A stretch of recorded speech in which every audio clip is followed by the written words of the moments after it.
The dead witch suddenly started shaking violently. A ghostly hand reached out and grabbed the edge of the coffin, and to everyone's shock, the witch was resurrected, revealing her blackened teeth. The priest quickly began chanting an incantation, while the witch wandered outside the circle. She raised her hand to claw at Gogol, but left 4 burning claw marks in the air. Clearly, the white circle drawn by the priest formed a massive air barrier, keeping the witch at bay.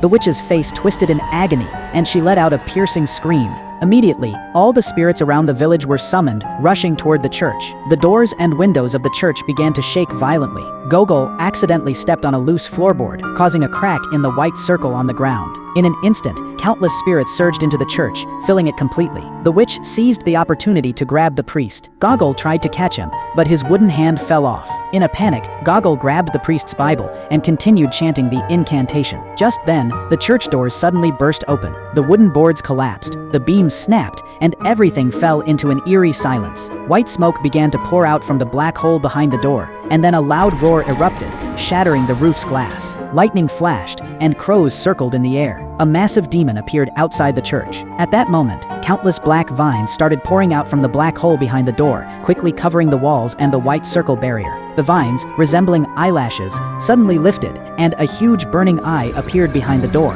At that moment, the miller's wife shouted loudly, and Gogol snapped out of his shock, resuming his chant. But the broken glass on the floor still reflected the demon's eye. Gogol was drawn to it, his soul seemingly sucked into the demon's eye like smoke. In the crucial moment, Gogol picked up the piece of paper with the Latin incantation written on it and shouted it aloud. The witch suddenly groaned in pain and collapsed to the ground. The vines began to wither, and the demon's eye rapidly shrank. The massive creature outside the church crumbled into dust in an instant.